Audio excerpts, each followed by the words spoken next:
Caroline Pilastre, toujours en forme, Caroline Pilastre? Ça va très bien, et vous Thierry? Très bien, parfaitement. J'aime bien prendre la température de mes grands témoins, comment ils vont, etc. Naïm Fadel, toujours fidèle. Philippe Guibert. Ça va. Sandra nous a abandonnés, mais nous retrouvera tout à l'heure. Reda Bellage, toujours fidèle aussi. Et puis, j'ai le plaisir d'accueillir Anne-Laure Blin, députée LR du Maine-et-Loire. Vous avez pris le fauteuil d'un député Renaissance. C'est ça, exactement, c'est ce que j'ai cru comprendre. Voilà. Merci de votre accueil. Je vous en prie. Et Sandra Buisson qui nous retrouve évidemment. Donc, page spéciale évidemment sur ce qui s'est passé hier et ces manifestations qui ont quelque peu dégénéré un peu partout en France et notamment dans la capitale. Et dans cette deuxième partie de Mini News, je voudrais que l'on évoque encore et encore ces fameux Black Blocs. On en a parlé dans cette première partie, qui se sont mêlés au cortège. Après 13 journées de manifestations contre la réforme des retraites, leur stratégie semble bien rodée. Écoutez ce que disait hier soir Thierry Vincent, journaliste et auteur entre autres du livre « Dans la tête des Black Blocs ». Il était l'invité hier soir d'Eliott Deval. Pour moi, c'est complètement historique. C'est-à-dire que là, il faut appeler un chat un chat. Là, ce qui se passe, c'est une émeute ou une petite émeute. Enfin, en tout cas, quand vous étiez dans le cortège de tête, je peux vous dire que c'était une situation émeutière. Je pense qu'il faut appeler un chat un chat. On voit des gens habillés, je dirais, en civil, entre guillemets, qui ne font pas forcément des choses illégales, mais qui soutiennent les Black Blocs, les préviennent éventuellement que la police est dans telle rue, attention, la brave va venir, etc., qui les applaudissent, qui crient tout le monde déteste la police, etc. Donc, en fait, le problème, il se passe quelque chose qui est en fait une black blocisation, à mon avis, je dirais, d'un certain nombre de manifestants. Il ne faut pas croire qu'ils sont rejetés, condamnés par tous les manifestants. C'est pas vrai. Il y a des gens qui les approuvent parce que, à mon sens, ils ne sont que la pointe émergée, la plus visible, la plus spectaculaire et la plus radicale d'une colère sociale, moi je dirais même d'une rage sociale qui est en train de monter, de monter et de monter. Et de monter. Et je vous conseille de lire ce livre de Thierry Vincent qui connaît bien ce phénomène des Black Blocs dans la tête des Black Blocs. Sandra, quelques précisions sur ce que vient de dire Thierry Vincent et sur cette montée en puissance des Black Blocs dans ces manifestations. Oui, alors il parlait de la Black Blocisation de manifestants. Donc je pense qu'il fait référence à cette nébuleuse. C'est-à-dire qu'il y a la manifestation classique, le cortège syndical avec devant effectivement les leaders syndicaux. Et puis, avant ce cortège syndical, il y a un pré-cortège. Et ce pré-cortège, il est constitué hier, exceptionnellement, il y avait 20 000 personnes. Au plus fort des manifestations anti-retraite, c'était 7 000. Donc 20 000 personnes, c'est très conséquent pour un pré-cortège. Et dans cette masse, eh bien, les individus ultra-radicaux, qui étaient 2 000, viennent se fondre dans la masse et ensuite sortir pour commettre des dégradations une fois qu'ils se sont constitués en Black Bloc. Hier, selon le préfet de police de Paris, à l'intérieur de ces 20 000 personnes, il y avait 4 Black Blocs constitués. C'est très important qu'ils aient réussi à se constituer en Black Bloc à plusieurs dizaines comme ça. C'est très compliqué ensuite, après, pour les forces de l'ordre, pour les disloquer. Et quand il dit qu'effectivement, il y a une Black Blocisation autour d'eux, il parle de cette nébuleuse, de ces gens, de ces 20 000 personnes qui sont dans ce pré-cortège et qui ne sont pas forcément des casseurs eux-mêmes, c'est-à-dire qu'ils ne vont pas forcément eux-mêmes passer à l'action, mais ils ne vont pas non plus faire sortir les casseurs de ce pré-cortège, les exclure. Ils sont en quelque sorte tolérants au désordre, contrairement à ce qui se passe dans le cortège syndical où le service d'ordre des syndicats les empêche de rentrer sans ce cortège. Et d'ailleurs, on a lu ce week-end un texte qui circule dans la mouvance ultra-gauche où l'ultra-gauche vilipende les services d'ordre des syndicats. Il les accuse de les empêcher de pouvoir faire peur au pouvoir parce qu'il les empêche de rentrer dans le cortège syndical. Précision importante, Sandra Buisson. Ce qui rend votre mission ô combien difficile, Reda. Oui, malgré que les services de renseignement nous annonçaient 400 militants ultra-gauche et 200 gilets jaunes radicalisés dans les 2000 éléments hostiles. Bon, c'est grave, mais maintenant on parle d'éléments hostiles. Et comme on l'a vu sur les images, comme l'a dit Sandra, vous aviez cette problématique sur la place de la Nation où il y avait plusieurs attaques, des vagues d'attaques dans chaque avenue, dans chaque endroit où les policiers ou gendarmes étaient en faction. Et c'est vrai c'est très compliqué parce qu'il n'y a pas de leader, en fait.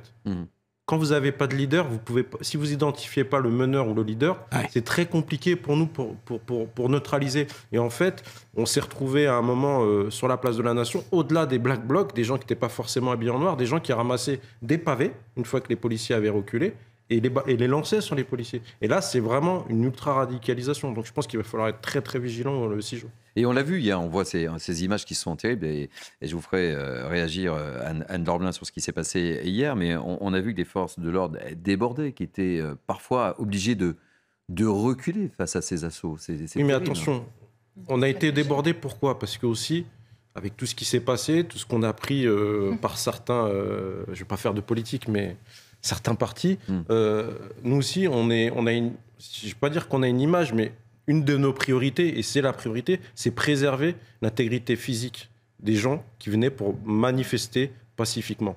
Et sur la place de la Nation, c'était juste ingérable, parce que les Black Blocs ou les éléments très radicaux utilisaient ces gens-là comme bouclier humain.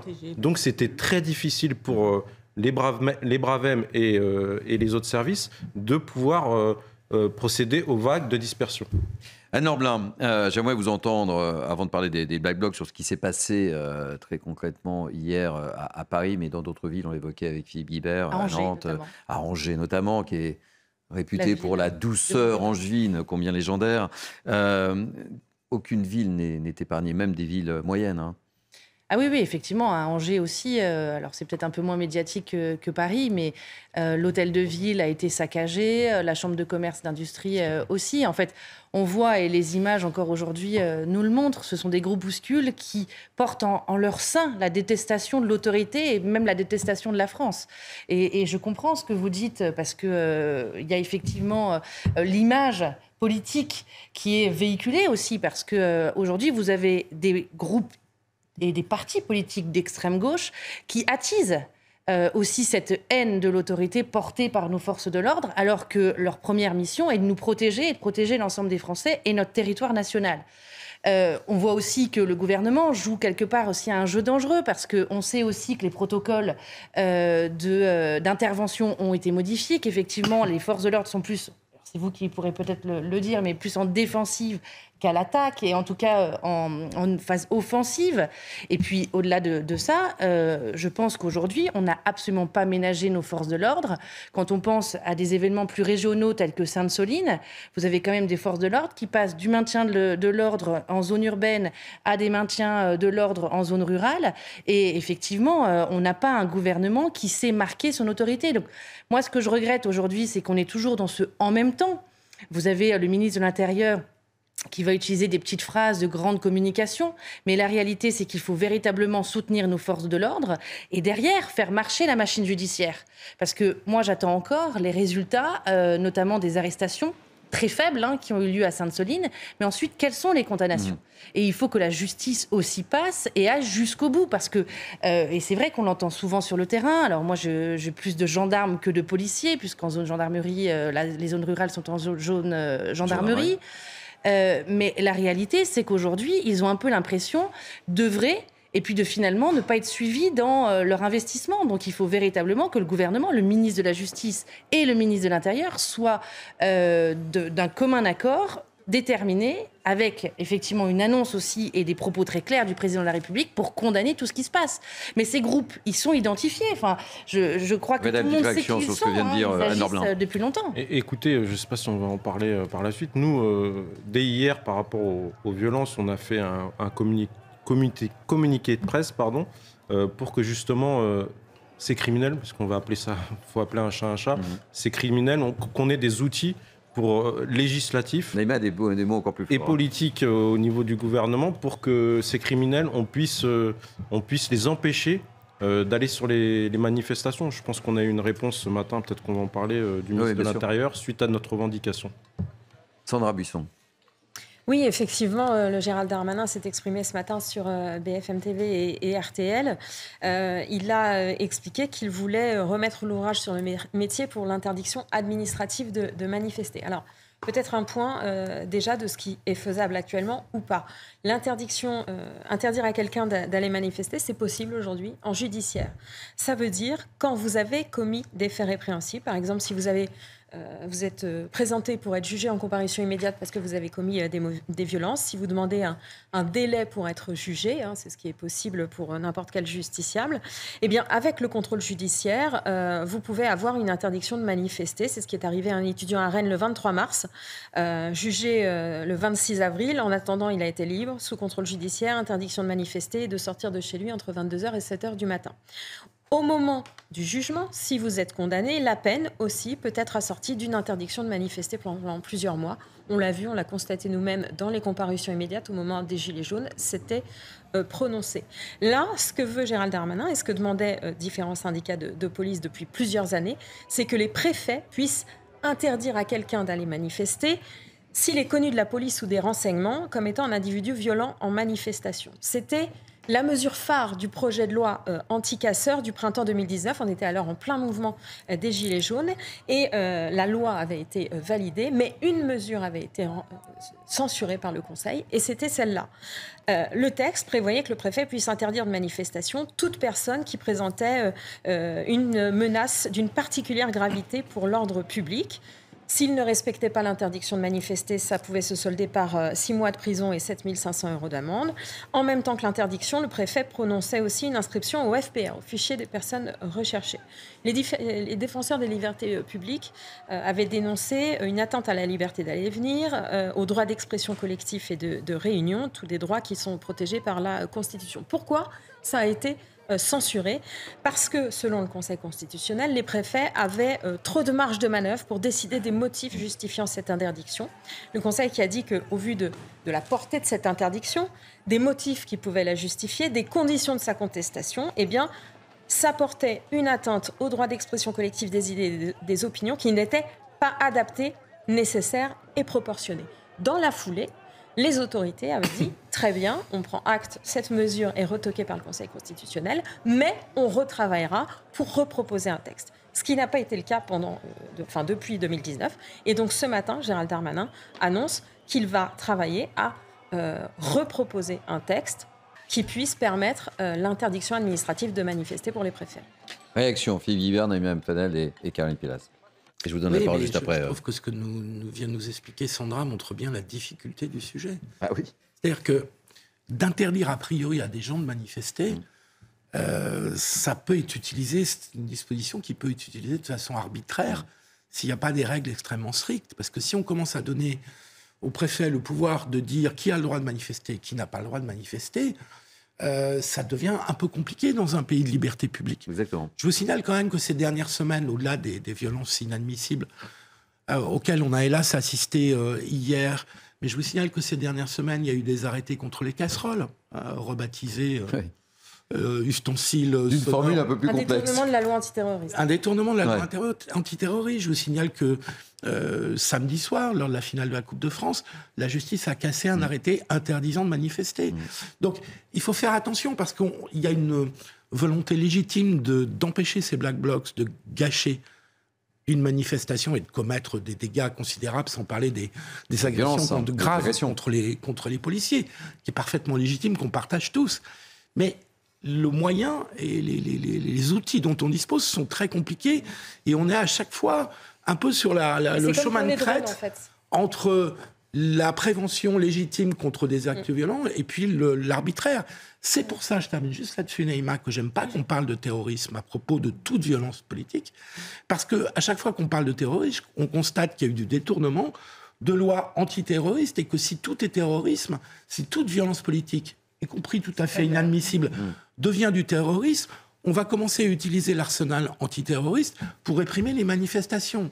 Et je trouve que c'est dangereux. Ouais, évidemment. Juste un point pour vous. Donc c'est compliqué, j'ai pas la solution. Ouais. Hein. Faut bien prendre en compte que là, le Conseil constitutionnel, de la même manière que pour les drones, lors du premier texte qui avait été passé et qui avait été retoqué, il ne dit pas « ce sera pas possible ad vitam aeternam », il dit juste dans la manière dont le texte a été construit, ça n'est pas conforme. C'est ce qui s'était passé avec l'article 24 de la loi de sécurité globale, c'est qu'en fait, là par exemple pour les drones, le gouvernement a retravaillé le texte, texte et il est passé dans une seconde loi. Il a été validé par le Conseil constitutionnel. Donc, il faut voir dans quelle mesure ils peuvent arriver à construire un texte qui soit utile pour les forces de l'ordre, pour protéger les manifestations et éviter aux casseurs de venir, et qui respecte les libertés publiques. Naïm M. Fadel et Caroline Pilastre et Anne Norblin juste après. Quand des corpuscules viennent dans une démarche de s'attaquer aux policiers, à nos forces de l'ordre, quand ils viennent armés, comment appeler ça? Dans ce cas-là, on nomme pas la même chose dans d'autres cas. Faisons attention à ça. Donc pour moi, effectivement, il y a un terrorisme intérieur. D'ailleurs, à Atlanta, c'est comme ça qu'on a nommé, face à des attaques dont ont fait l'objet les forces de l'ordre, on touche à l'état de droit quand on s'attaque à des policiers, à nos forces de l'ordre. On s'attaque avec des armes, encore une fois, avec des personnes qui sont organisées en armée. On a eu des camps d'entraînement qui ont été... Oui, on l'évoquait ce matin. Il y a un donc voilà, moi je ne vois pas comment on peut les appeler autrement. Ou alors, encore une fois, on nomme pas dans d'autres contextes de la même manière. Après, moi ce que j'observe, c'est qu'effectivement, il y a l'état de droit, il y a les libertés individuelles. Mais moi ce que je remarque, c'est que ces libertés individuelles sont valables d'un côté et pas de l'autre. La liberté de manifester et d'avoir le droit de manifester et pour ces syndicats de pouvoir avoir les fruits de leur manifestation, ça aussi c'est une liberté fondamentale. Donc on voit bien que ceux qui vont s'attaquer à cet état de droit, on va mettre des tas de, comment dirais-je, des nuances et qui mettent à mal en fait l'état de droit. Et c'est ça qu'il faut qu'on fasse attention aujourd'hui. C'est que finalement, moi j'ai l'impression que l'état de droit a mis en place aussi des cadres, des lois qui l'empêchent dans sa souveraineté. Caroline Pilastre. Il faut faire preuve de courage politique. Ça, c'est un fait, avoir une volonté judiciaire forte, mais également être très vigilant par rapport à cette question pour éviter tout dérive. Bien évidemment qu'on ne peut pas faire n'importe quoi avec les libertés individuelles. Mais quand on en revient aux Black Blocs, ce sont des gens qui sont connus, fichés une fois de plus. On n'est pas en train de parler du manifestant lambda, du kidam qui vient tranquillement en famille ou entre amis pour manifester, avoir une revendication, une protestation qui est une fois de plus légitime et que je comprends à 100%. Là, on parle de gens qui sont des haineux, qui sont dans la méthode des assassins, des meurtriers. Quand on en vient à vouloir mettre feu à une personne, pardonnez-moi, on n'est pas dans le monde des bisounours. Donc, pour moi, le distinguo, il est là au niveau judiciaire. Moi non plus, Philippe, je n'ai pas la science infuse et je comprends que ce soit très compliqué, une fois de plus, dans un état de droit. Mais ça fait des années qu'on parle de ces mouvements, qu'on parle de cette mouvance sans arriver à trouver une solution. Alors, il faut quand même se mettre autour d'une table avec les magistrats qui ne devraient pas être idéologisés aussi sur cette question, ainsi que des politiques qui devraient condamner unanimement ces faits. Anne Norblin. Évidemment. Enfin, pardon, Monsieur Guibert, mais quand je vous entends, c'est le discours que la gauche nous srine depuis des années. Ces groupes sont c'est le discours sur les libertés publiques et de gauche. Mais non, mais ça, c'est l'argument phare de la gauche à chaque fois c'est notre débat et on n'aura pas suffisamment de temps pour en débattre. Être un petit peu plus rigoureux et un peu plus strict, on nous oppose les libertés publiques. Mais pardon, ces groupuscules sont identifiés. Ce sont des groupes d'extrême gauche, des groupes antifa. On sait qu'ils existent. Ils sont dûment constitués. La Jeune Garde à Lyon, par exemple. Vous avez un certain nombre de mouvements à Rennes qui sont clairement identifiés. Donc, vous entendre avoir un discours aussi complaisant à l'égard de la gauche et de l'extrême gauche est quand même complètement gênant. Madame, parce que la réalité, c'est qu'aujourd'hui, ce sont des groupuscules qui détestent la France, qui portent en leur sein la détestation de la France.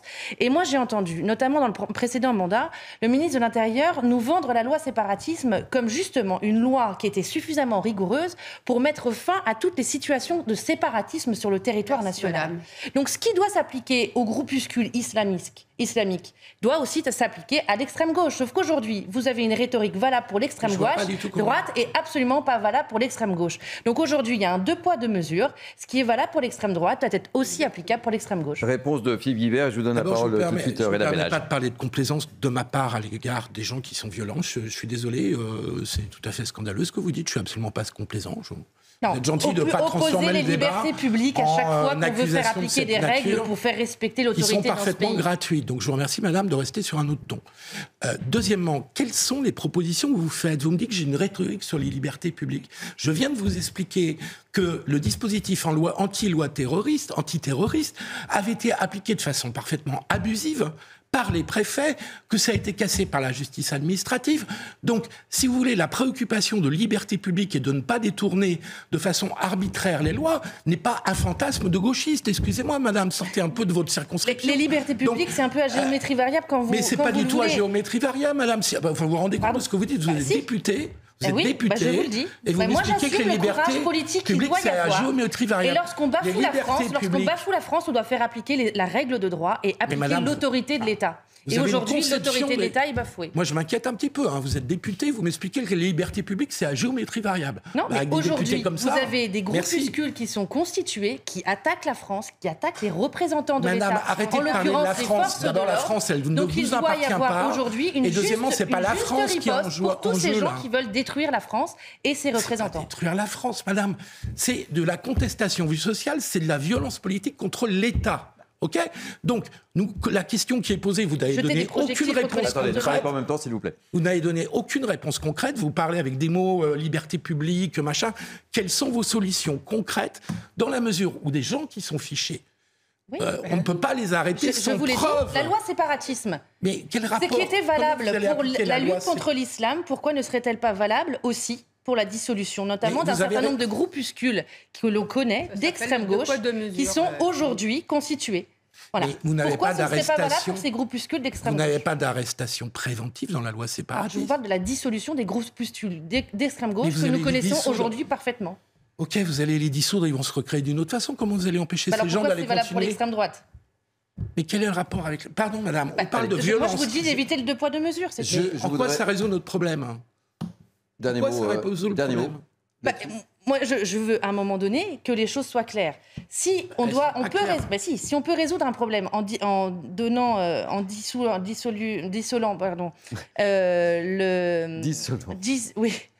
les groupuscules d'extrême droite et notamment tous les groupuscules islamiques, ce qui était valable notamment lorsqu'on a eu cette... Non mais répondez juste à ma question.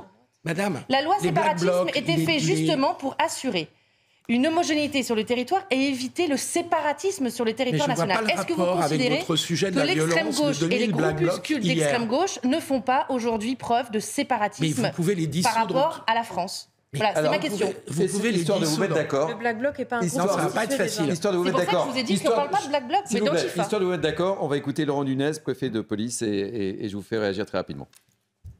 La singularité de la journée d'hier par rapport aux 12 précédentes, c'est qu'hier, il y avait un niveau de violence dans ce pré-cortège chez les casseurs, chez les individus ultras, qui a dépassé largement le niveau de violence qu'on avait constaté sur les 12 dernières manifestations. Ils étaient d'abord plus nombreux, il y avait plus de militants radicalisés et ils avaient manifestement beaucoup plus envie d'en découdre. Moi, j'ai 250 fonctionnaires de police ou militaires de gendarmerie qui sont blessés, 259 blessés, juste à Paris, dont 31 qui ont été conduits à l'hôpital. Donc c'est énorme. Et donc voilà, donc on a eu affaire à des casseurs très déterminés. Philippe Guibert, le mot de la fin. Non, mais là, c'est pas le mot de la fin. Mais les Black Blocs ne sont pas des associations que vous pouvez dissoudre. C'est pour ça que je vous ai parlé d'Antifa, de groupes d'extrême gauche. Je vous ai parlé de la Jeune Garde à Lyon, de Nantes révoltée que Darmanin avait annoncé dissoudre en janvier. Il doit les arrêter en prévention. Voilà. Écoutez, ça fait juste une heure qu'on parle des Black Blocs et vous me parlez d'autre chose que des Black Blocs. Donc vous n'apportez pas de solution. Le problème de liberté publique, c'est de savoir comment on empêche des Black Blocs d'agir. Et là-dessus, je suis désolé, vous n'apportez aucune solution. Quelle est la vôtre alors ? Purement idéologique. Quelles sont vos solutions ? Alors, ce que je vous propose, on va marquer une pause. Les débats sont très animés, mais j'en doutais pas, 35 secondes. On parlera de tout ça. Je vous donnerai la parole, évidemment, Reda Bellage, et on parlera également de l'utilisation des drones, qui était également une première et qui vous ont été très utiles. Vous êtes bien sur Midi News et les débats sont très animés en ce mardi 2 mai. À tout de suite. Soyez les bienvenus, il est quasiment 13h30, c'est la dernière ligne droite pour Midi News en ce mardi avec des débats très animés ce midi, mais on va reprendre ces débats dans quelques instants parce que tout de suite c'est l'info et l'info c'est Audrey Berthaud. L'intersyndicale a annoncé qu'une 14e journée de mobilisation aura lieu. Ce sera le 6 juin. Les syndicats étaient réunis ce matin par visioconférence. Et cette date du 6 juin n'a rien d'un hasard. 2 jours plus tard, l'Assemblée nationale va discuter d'une proposition de loi du groupe Lyot visant à abroger la réforme des retraites. Le train des primeurs qui relie Perpignan au marché de Rungis va repartir aujourd'hui. Il était à l'arrêt depuis mars à cause de la grève contre la réforme des retraites. Le train assure 5 trajets par semaine pendant la saison des primeurs. Et puis le Met Gala à New York, c'était cette nuit. Ce gala annuel de collecte de fonds a rendu hommage à Karl Lagerfeld. Des stars de la mode, du cinéma, de la musique étaient réunies. Certains étaient déguisés en choupette, vous l'avez vu, c'est le célèbre chat du couturier. La star du tennis, Serena Williams, est également apparue, enceinte de son second enfant. Et la place pour cet événement, je le rappelle, est d'environ $50 000. Merci beaucoup, chère Audrey. Très mignonne choupette, hein. C'est choupette, hein. C'est choupette. Mignonne et très riche. Hein. Oui, très riche aussi en plus, oui. Parce qu'elle faisait partie de l'héritage. L'héritage, hein. Ouais, C'est bien ce qu'il semble. Lagerfeld. Bon, on va pas parler de choupette hein, dans cette dernière ligne droite. Hein. On peut en débattre, mais bon, on va parler de toute autre chose évidemment. C'est la dernière partie pour Billy News avec moi, Caroline Pilastre, Naïma Mfadel, Philippe Guibert, Anne-Laure Blin. Philippe Guibert, Anne-Laure Blin, Reda Benhaj et Sandra. Pas de risque de confusion, je crois. Et Sandra Buisson. Je voudrais qu'on évoque hier, ce que je disais tout à l'heure, juste avant de partir en publicité, c'est l'utilisation des drones qui ont été utilisés pour la première fois et qui ont été très utiles. Je voudrais vous écouter là-dessus, mon cher Reda, mais on va d'abord entendre Laurent Nunez, le préfet de police, qui s'est exprimé sur l'utilisation des drones, justement. C'est un moyen complémentaire de captation vidéo qui nous permet, parce qu'on prend de la hauteur, parce qu'on prend du champ, de bien observer l'évolution des groupes à risque. Ça permet de constater, parce qu'on prend de la hauteur et du champ, ce qu'on ne voit pas avec nos caméras qui sont à terre. Ça permet de constater où sont les groupes à risque. Et hier, par exemple, ça nous a permis clairement d'établir qu'au sein du pré-cortège, il y avait 4 nébuleuses violentes, 4 black blocs constitués, ce que nous n'aurions pas vu sans les drones. Alors, je précise évidemment, hein, quand Sandra Buisson est là, il faut être très précis et je le remercie évidemment. L'utilisation des drones, c'était la première fois pour ce défilé du 1er mai, mais on avait utilisé les drones pour Vendine, mais pas pour Sainte-Soline. Justement, ça avait fait polémique, on en avait beaucoup parlé autour de ce plateau. Alors, on entendra tout à l'heure Reda sur l'utilité de ces drones. Qu'est-ce que vous pouvez nous en dire, Sandra, ce midi ? Alors, les drones, déjà, ils ont été utilisés déjà en 2019, au moment des Gilets jaunes, mais aussi au moment du confinement, mais il n'y avait pas de cadre légal. Donc, le Conseil d'État a mis un stop à leur utilisation en 2020, et donc, il a fallu que les autorités construisent un texte suffisamment carré pour que les libertés individuelles soient respectées et que l'utilité pour le maintien de l'ordre soit effective. Donc, le texte a été finalement voté, la loi a été votée, validée par le Conseil constitutionnel à quelques exceptions près. Et donc, les décrets d'application sont tombés juste avant, effectivement, la manifestation contre l'autoroute A61. Hier, ces drones ont été utilisés dans différentes villes, à Bordeaux, à Lyon, notamment au Havre, à Paris. Alors, à ceci près que quand il y a des intempéries, les drones ne volent pas. Donc, au début de la manifestation à Paris, c'était très compliqué. Des recours ont été déposés par les défenseurs des libertés dans les différentes villes. À chaque fois, le tribunal administratif soit a validé l'utilisation pour Paris, par exemple.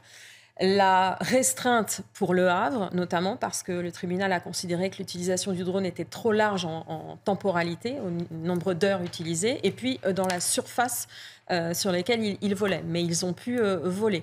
En revanche, pour Lyon et pour Bordeaux, le tribunal a estimé qu'il n'y avait pas d'urgence à se prononcer, donc sur le référé qui avait été porté. Et donc, il n'y a pas eu de décision du tribunal administratif. Et donc, les drones ont pu être utilisés. Et on a vu la préfète du Rhône qui a notamment tweeté à plusieurs reprises hier pour expliquer que l'utilisation des drones avait permis un certain nombre d'interpellations. D'abord, permis de s'adapter très rapidement à une volonté d'attaquer la mairie du 7e arrondissement de Lyon, tentative qui a été mise en échec par les forces de l'ordre grâce aux drones selon la préfète.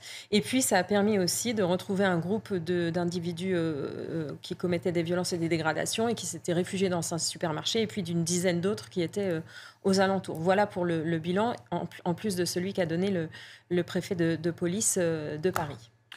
Reda Bellage, enfin les drones.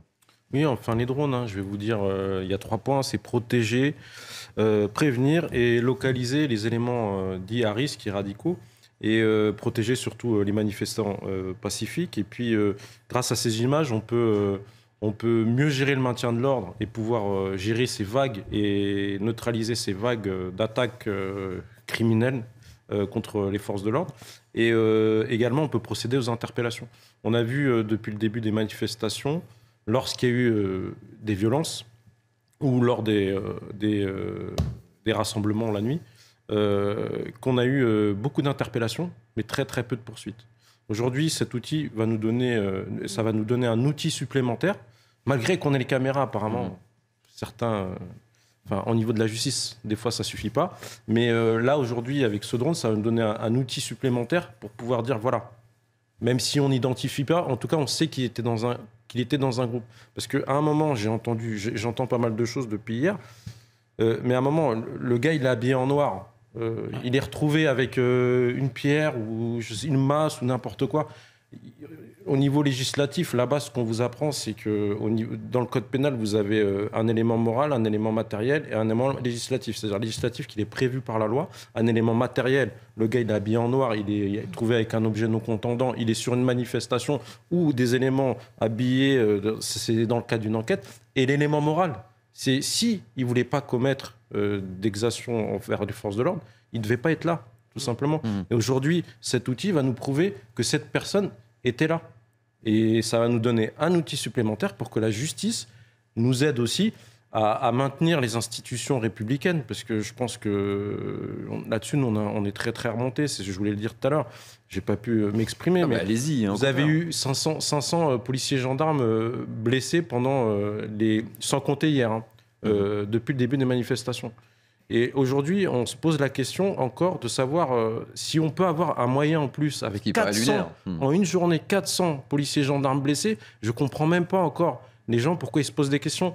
Les Français, on était là, je ne veux pas partir, on était là pour les policiers, ils sont toujours en première ligne pour tout, monsieur. Ils sont là pour les terroristes, d'accord ? On se souvient du Bataclan, on était des héros. Les gilets jaunes, à un moment, une partie de la population ne nous aimait plus. Mais en fait, on essaie juste de faire notre travail, de le faire bien. Aujourd'hui, on s'attaque aux institutions républicaines. C'est des gens, je ne fais pas de politique, mais c'est des gens que le peuple a choisis. D'accord ? Et des gens que le peuple... Et nous, on a signé un contrat, quand on est rentré dans la police, c'est protéger. Et on est contre cette réforme. Je précise, on est contre et on manifeste contre cette réforme. On manifeste pacifiquement. Et aujourd'hui, on se pose des questions. 400 policiers, gendarmes blessés, on se pose encore des questions. C'est tout le monde, que ce soit les législateurs, que ce soit notre gouvernement, on doit trouver une solution pour que ces Black Blocs ne puissent plus venir en manifestation et que quand on les interpelle, il y ait des vraies poursuites au niveau pénal. Et des décisions. Sandra. Juste une précision. Donc, effectivement, utilisés sur le vif, les drones ne peuvent pas capter de son, ne peuvent pas utiliser la reconnaissance faciale, ne doivent pas permettre d'identifier des individus sur le vif, dans les images qui remontent en direct aux cellules de commandement. Elles sont transmises en temps réel. En revanche, elles sont enregistrées quand les forces de l'ordre constatent des violences. Pourquoi ? Parce qu'ensuite, en judiciaire, ça pourra permettre d'identifier des gens. Ça pourra l'être si le procureur ouvre une enquête, par exemple, sur le saccage de telle boutique ou, par exemple, le cocktail Molotov qui a été lancé sur ce policier hier. Si le procureur ouvre une enquête là-dessus, il peut réquisitionner les images, parce que les images, quand on constate des violences, elles peuvent être gardées 7 jours par la préfecture de police. Donc, dans le temps de ces 7 jours, le procureur peut saisir les images et s'en servir pour essayer de confirmer l'identification du suspect éventuellement fléché. Voilà les limites d'utilisation de ces drones. Réaction très rapide, Philippe, Naïma et Caroline. C'est vrai que lorsqu'on écoute Reda Bellage, c'est totalement lunaire de devoir se battre pour uniquement avoir un outil qui leur permette de gérer au mieux ces manifestations. Enfin, non, mais je pense que sur quel monde on vit, quoi. Il n'y a pas de débat, enfin, il n'y a pas de discussion là-dessus. Notre liberté publique. Mais je pense que vous avez bien résumé le problème, qui est comment obtient-on des preuves pour condamner les Black Blocs, pour les éviter, les empêcher de nuire. C'est bien ça le problème. Et effectivement, alors les drones, vous dites, c'est un outil supplémentaire et c'est très bien. Est-ce que ça permettra devant la justice de faire condamner des personnes? C'est ça l'enjeu. Alors, est-ce qu'il faut réinventer, pour aller plus loin, pour poursuivre dans la discussion, est-ce qu'il faut réinventer un délit collectif comme il existait dans la loi anti-casseurs qui date des années 70? Je parle sous votre contrôle, Sandra, si je dis une bêtise. Et qui consistait à dire, à partir du moment où vous êtes au milieu de gens qui cassent, eh ben vous êtes embarqué et puis vous êtes condamné et puis tant pis pour vous. Vous n'aviez qu'à pas être là. Et ça rejoint un petit peu ce que vous disiez. Alors, avec toute la difficulté, parce que je trouve que le débat est noble. Je trouve qu'il faut qu'on fasse attention à nos principes, sans avoir aucune complaisance à l'égard des Black Blocs. Il faut quand même qu'on fasse attention à nos principes. C'est-à-dire dans quelle mesure on ne doit pas créer des outils législatifs qui dissuaderait des gens parfaitement pacifiques de manifester. Il y en a un qui existe, participation à un groupement formé en vue de commettre des dégradations et des violences. On voit qu'il y a beaucoup d'arrestations menées sur ce motif. Effectivement, en revanche, derrière, des poursuites très compliquées au niveau législatif, parce qu'en fait, après, il faut qualifier individuellement. Est-ce que vous étiez là? Et qu'est-ce que vous avez fait? Quel délit vous avez commis? Sandra, que c'est ce qui s'est passé en 2005 dans le cadre des violences urbaines.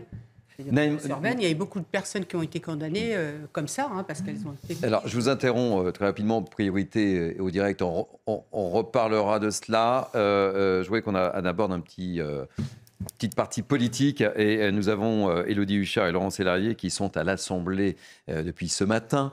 Je crois qu'Elisabeth Borne est venue remonter le moral de ses troupes, me dit-on. Alors Élodie, question, quelle stratégie pour l'exécutif après ces manifestations? Continuer à miser sur un essoufflement du mouvement ou alors engager un dialogue? Réponse, chère Élodie. Eh bien, les deux. De toute façon, vous le savez, le président de la République, tout comme Elisabeth Borne, ont toujours souhaité que le dialogue social batte son plein. C'est les syndicats eux-mêmes qui le refusent. Et ça n'est pas l'exécutif qui va pouvoir modifier l'attitude des syndicats, bien évidemment. Vous le disiez, Thierry, Elisabeth Borne était devant les députés de l'intergroupe, donc tous les députés qui appartiennent à la majorité présidentielle. La première ministre, d'abord, qui a tenu à revenir sur les violences en marge du 1er mai, qui a fait notamment applaudir les forces de l'ordre, qui a expliqué qu'on avait passé un cap inacceptable avec la violence hier. Et puis surtout, les deux mots, c'était apaisement et travail. Aurore Berger, la présidente du groupe Renaissance, qui s'est exprimée devant la presse à l'issue, nous disait: il faut relever le museau. C'est ce que dit le président de la République. Il ne faut pas avoir la réforme honteuse. Donc l'exécutif qui veut montrer que plus que jamais, il assume sa réforme. En revanche, il voit bien que les Français ont du mal à tourner la page. D'un côté, Aurore Berger nous explique qu'en circonscription, pendant 15 jours, les Français ont parlé de tout sauf des retraites aux députés. De l'autre, on voit déjà cette journée de l'intersyndicale qui est prévue pour début juin. Et puis un député nous disait en off: on est dans la défense permanente, il faut qu'on remette des débats sur la table. On lance des sujets mais ils ne sont jamais complets. Tout ce qu'on a mis sur la table existe déjà, parce que c'est ça maintenant l'enjeu pour le gouvernement, de tenter de faire des propositions, de tenter de donner un calendrier aux Français, un calendrier qui soit audible et non pas totalement masqué par la contestation contre la réforme des retraites. Merci beaucoup Élodie Huchard pour ce point. Je rappelle que vous êtes accompagnée par Laurent Sélarié. Donc le message, il faut relever le museau. Élément de langage animalier maintenant. Alors Caroline, et après je vous donne la parole. Au Laker, et j'ai envie de vous dire, Madame Borne doit être aussi soutenue et réconfortée par son équipe, parce qu'on sait très bien que son temps est compté également. Ils ont tout mal fait. C'était une question de bon sens. Pas une question de réforme des retraites, même s'il y a eu une agrégation de colère sociale liée à l'inflation, au désarroi que subissent une partie de la population depuis des années.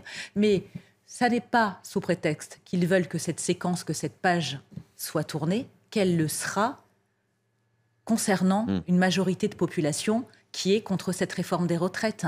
Il y a une fracture qui s'est créée depuis plusieurs mois entre l'exécutif et ces Français qui ne se comprennent plus. À l'arrivée, c'est une question de dialogue, une question de communication, une question d'empathie, une question d'humanité. Moi, je le dis depuis le départ, je n'ai jamais été contre une réforme des retraites. Bien évidemment que si on veut sauver notre système des retraites et notre régime par répartition, il va falloir, dans certains secteurs d'activité, travailler plus.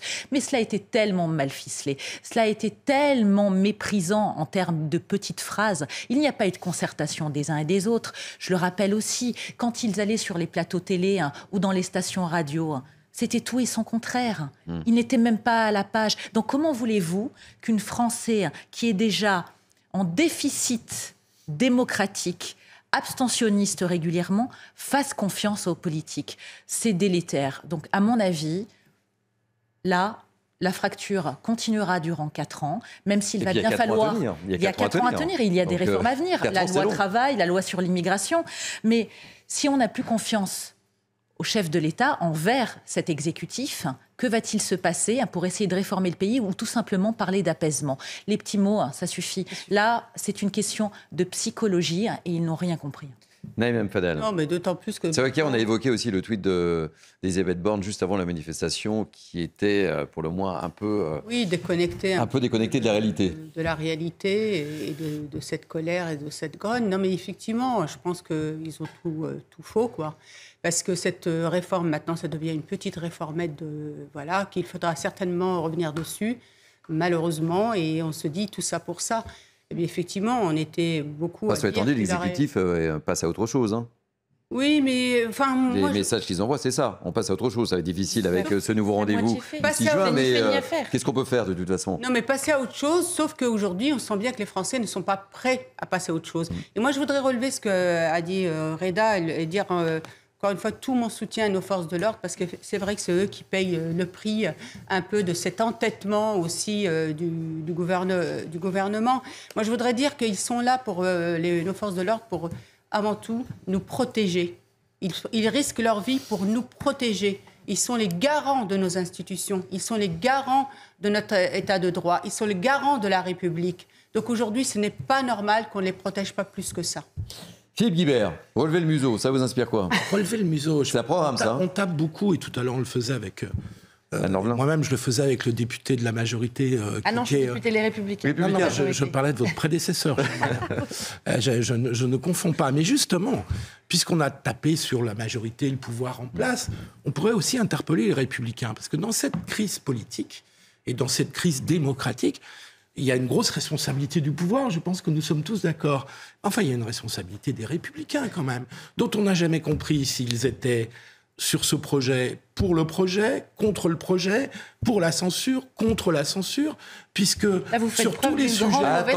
Vous faites preuve d'une grande mauvaise foi. Je suis désolé, sur la motion de laissez finir Philippe Guibert et vous répondez juste après. Non. Vous avez un certain nombre de députés, je crois que c'est une vingtaine de députés républicains, vous faites partie du groupe des Républicains, qui a voté la censure. L'autre s'est abstenu, donc ne l'a pas voté. Donc, un tiers. L'impossibilité d'avoir une majorité à l'Assemblée repose beaucoup aussi sur les Républicains. Et donc, à un moment donné, puisque vous ne voulez ni censurer le gouvernement, ni faire une coalition parlementaire avec lui, vous avez une responsabilité dans le bazar ambiant, chère madame. Alors, réponse Anne Norblat. Il ne faut pas tout confondre. Nous n'avons pas été élus avec la photo d'Emmanuel Macron sur notre affiche aux législatives. Oui, nous ne portons pas la politique du gouvernement. Nous ne portons pas la politique d'Emmanuel Macron. La responsabilité aujourd'hui, elle appartient à Emmanuel Macron, à sa première ministre, à son gouvernement.